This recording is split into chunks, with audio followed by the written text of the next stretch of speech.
What's up, guys? I'm back. Garrett here. This is journal number 34. Last video, I thought it was 32 when it was actually 33. I don't know. Trying to keep up with it. But today, all I've been doing is book sourcing. What that means, if anybody's wondering, is I'm finding a lot of books through Keep It Deals, setting the criteria, and I'm finding just these books that are like taking a nosedive in pricing. What happens is these big brands like Goodwill, and then some other ones like I can't think of any right now. Glenn the Bookseller and stuff. Stay away from that guy. He's kind of screwed me over a couple times, but uh, they kind of go through pricing wars, and because they're not really trying to make a whole lot of profit on their books. They're just trying to get them sold pretty much because they're getting so many books brought to them, so they're trying to push it out as quick as possible. So on Keep It Deals, you can set the criteria to where it's been at a high price, and then it drops off, and then you can jump on and buy it. And that's pretty much what I've been doing. I do also do the Keep a Product Finder, where I can like search for those specific books where the prices dropped off pretty heavy. But with the Keep a Product Finder, I can kind of go a little more detailed. Like lately, I've been looking for Christmas books specifically, trying to find those. Um, Pretty much put in the same criteria as Keep It Deals, but then put in at the title Christmas or something. And also, I put in when I'm doing the product Keep Product Finder, I'm putting in date to where it's like an older book. Um, Reason being is these books aren't being mass produced at the moment. The books that are being mass produced currently, they have a tendency of getting the newer, bigger, or not newer, the bigger sellers to jump on them, and then that will tank the price because you can't compete with those big sellers. But if you get a book that was published in 1980, you're not going to be able to get those books the same way. You're not going to be able to mass buy those books because they're no longer producing those books. Those books you just kind of have to find. Hopefully, you find them cheap. Luckily, they have books are pretty common, commonly sold well below their value. They're not they're not perceived as valuable. They're perceived. It's kind of as Robert Kiyosaki, the author of Rich Dad Poor Dad, he would call it turning trash into cash. That's pretty much what you're doing. You're taking something that everyone perceives as trash, and you're taking it and turning it into cash, for a lot of cash actually.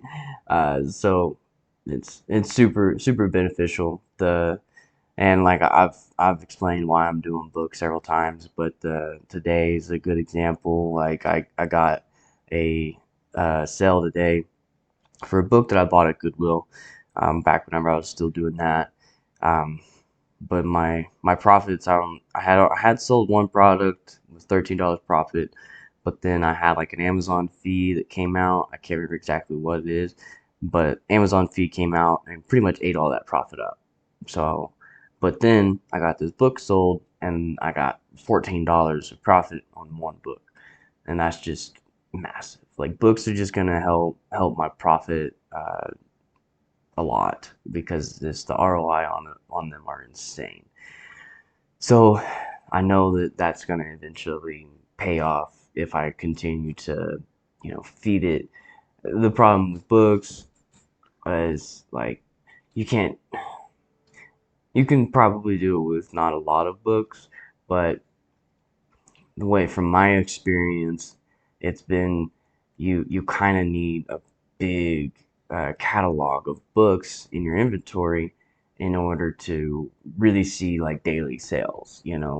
Right now I think I've got close maybe a little over 100 books, in my inventory, and I'm not really seeing like a book a day. I'm not seeing a sale a day, but I know that if I continue to build my catalog up, that once I get to about 500 books in inventory, that's whenever I'll start probably most likely seeing about a book a day sales. And then as you grow to the 1,000 books, that's whenever you start really seeing like, the profit really come in from buying books like that.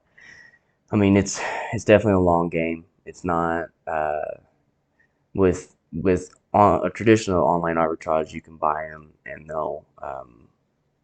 you should see the return with FBA within.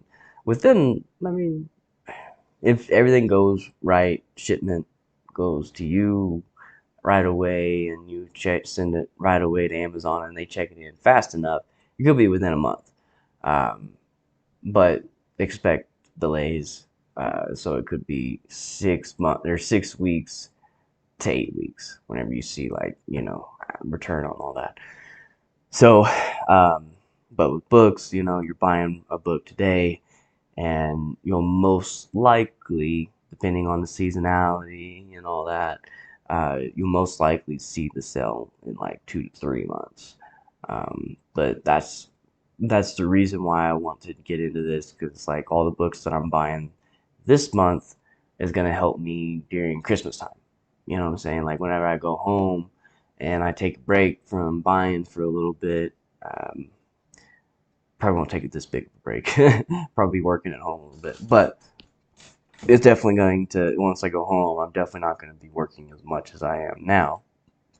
So I want to be able to go home and not really have to worry about my inventory taking such a big hit like it did this last time when I went home for Fourth of July. It screwed me for the next month. So I'm trying to avoid that, and I think that books is the best way to do that. And also, the profit that you get off of it is also really going to help cover expenses and stuff. So that's why I'm mainly doing that. And today, that's all I really did. I I just sourced on Keepa, Product Finder, Keepa Deals, and then I also did a little bit of reverse sourcing on some sellers site or sellers storefronts, just to see what everyone else is selling, and try to find those seasonality books. That's the main thing I want to try to get into, is the seasonality of books.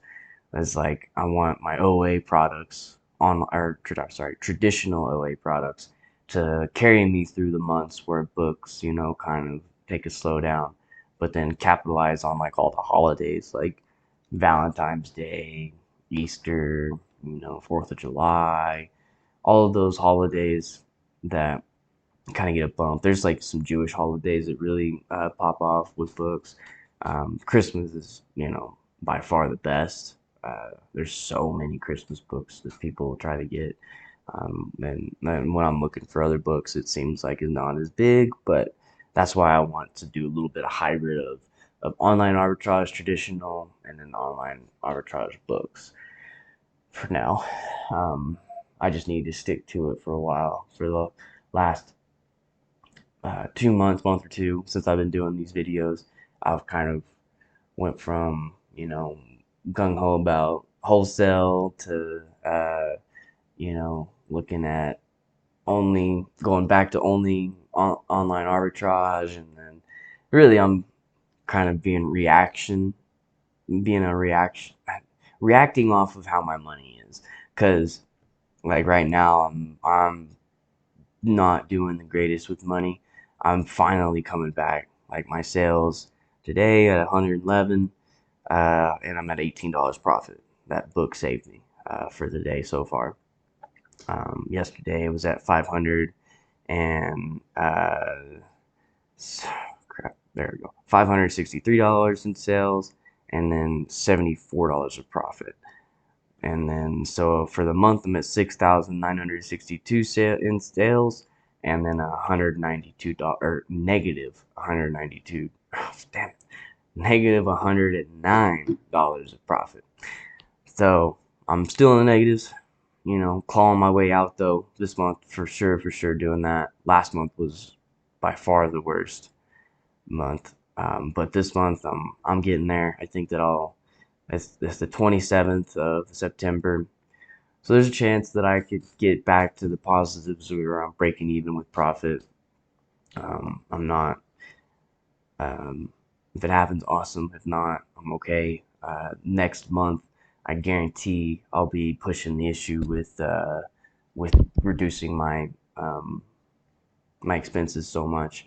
So, which sucks because I'm gotta get rid of my prep center, but I gotta listen to what my business is telling me. I can't stay in the negatives of profit for this long and not adjust things to make them better. So that's what I'm doing. Um, but that's about it, guys. Thanks for watching, and we'll see you on the next one. Later.